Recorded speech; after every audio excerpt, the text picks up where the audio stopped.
yes. There you are. It's only been about a year. Over a year ago, I sampled a hard rock vein. I've been searching for it for a little while. And that hard rock vein turned out to have some gold in it. And this is the leftovers from that sample that I never got around to crushing. What we've done to this so far is put it in a roasting hot fire and then quenched it to weaken the quartz. Then we've run it through a ball mill, and this is everything that came out of the ball mill that wasn't under 30 mesh. You making friends? Oh, it's a Bob. Hello, Bob. What are you doing, mate? I'm going to do a couple of things today. The first thing we're going to do is look at this underneath a microscope, and then we're going to crush the rest of the sample. And what I want to see is how much gold was actually in that vein, because I'm debating about whether or not to go back and put in the effort. Jason from Mount Baker Mining and Metals put me onto this. It's a 200 times microscope, USB powered.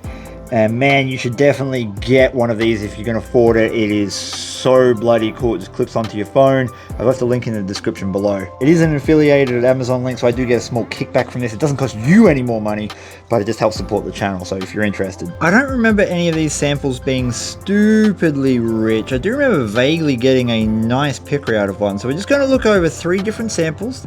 They have different levels of mineralization.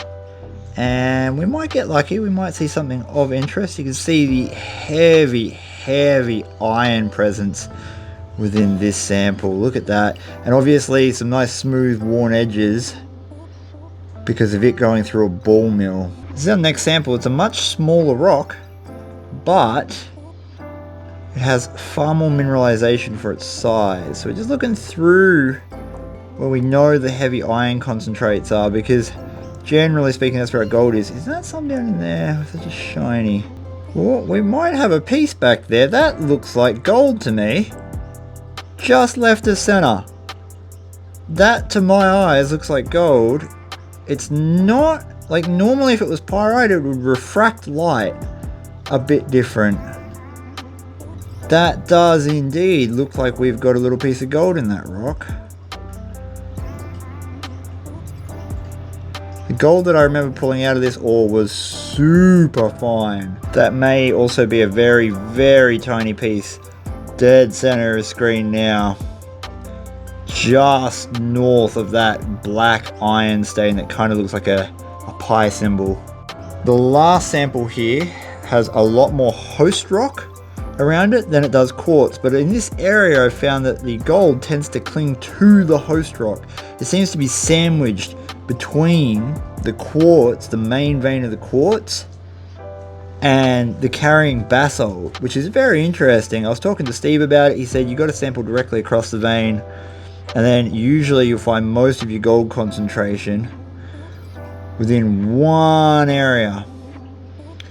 So whether it's the contact zone between the quartz and the bedrock, or the quartz itself. For a number of reasons, crushing rock can be extremely dangerous, so we're not only going to be wearing a respirator, and I am aware that I have a beard, so we're also going to be wetting down the ore to suppress the dust as much as possible. Let the fun and games commence.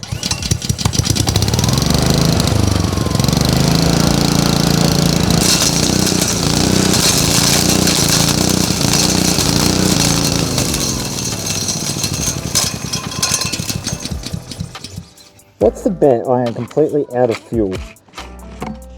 No, I've got fuel. Ladies and gentlemen, I am dumb. Ah yes, this. Oh, it helps if you've got fuel.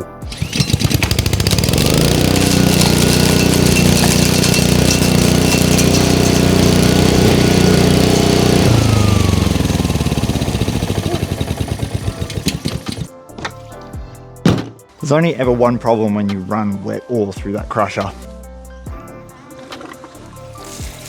It tends to get gummed up, so you gotta flush it. Usually while running is best.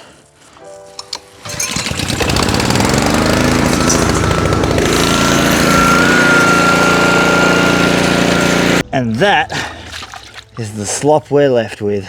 I'm gonna need shoes for the next bit. So many people have asked me, how much gold is in your wheelbarrow? And the answer is not a lot. Every time I do an ore crush and pan it in my backyard, everyone asks how much gold is in the wheelbarrow, and the answer is not a lot. The last time I filled it and had to empty it, I ran the whole lot back through a high banker and I got literally 0.1 of a gram, so it's just not worth doing. Anyway, that's enough.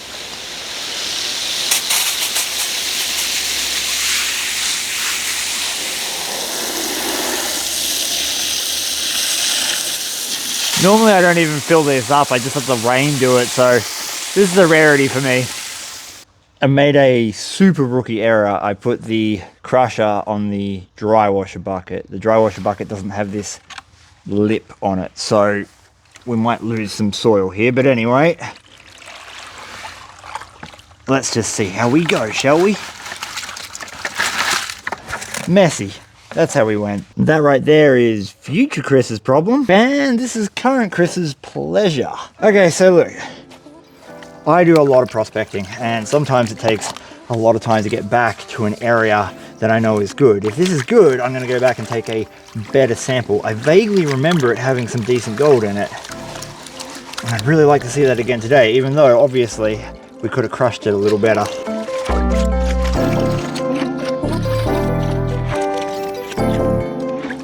Because we roasted these at a high temperature for well over an hour, what I'm expecting to see is a lot of the sulfides, which would normally be a silver material, be very dark. I would expect them to have oxidized quite a lot, and I would have expected them to have gone black instead of silver. So that's what I think we'll see a lot of. I still think we'll see some of the sulfides as a silver material. And what I'm hoping for, from what I remember, was a lot of very fine gold. Remembering that quartz is very light comparative to the other things that are found with gold ore, like iron sulfides and gold, if there are pieces of quartz left, big pieces of quartz like this at the bottom of these ore crush concentrates, it means that there's a possibility that they're full of heavy material, like gold. So let's put them under the microscope. And before we do that, obviously we've got a lot of sulfides. That's all this silver material up here. I'm mostly interested in this rock just here, because I can see a band of silver in it. Under a 200-pound microscope, let's just see if that silver I could spot has anything else along with it. So far, no. You can tell why it was heavy though, because all of that there is iron-based material, so that's why it was sitting down the very bottom. I got another rock here. It's mostly host bedrock. And again, it was left at the bottom of the pan. So there is a chance. Oh, is that gold there? I thought that was gold, but it looks like pyrites to me. Oh, there we go. That is a bit dead center of screen right now. Above that piece of quartz. Very, very small. But that's the flower gold that comes out of this hard rock. Every time I crush hard rock in this area, that's what I get. That tiny, ultra tiny gold. Look at that. It's bright as now. This was only a rough crush, so the chances of getting a bonanza of gold are pretty low.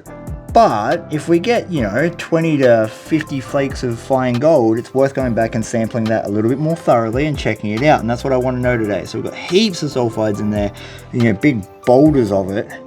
They're definitely worth a look under the microscope. But do we have any of that yellow stuff? It'll be very fine, whatever's in here. Very, very, very fine. Oh, we've got gold. Yep. Oh, we got heaps of it actually. Wow. I'm going to cheat a little bit and put this on my finger and show it to you under the microscope. Look how small those pieces are. This is why you got to crush ore just so fine, because to get pieces of gold out of crush, you need to be crushing it to the minimum size of the gold. And if the minimum size of the gold is 300, 400, 500 mesh, you got to get it down to that particle size. Look at that tiny dot center of screen right now. There's some of the bigger bits that you can just barely see with the naked eye. So there you go. Microscopic gold, but it's in that rock. Remember how I said it'll be super fine if it's in there? Look at this. Can you see those little pieces of gold sticking out? Right there. For that little crush, and not even crushing it very fine, that's a decent result. Guess I'm going back and take a better sample.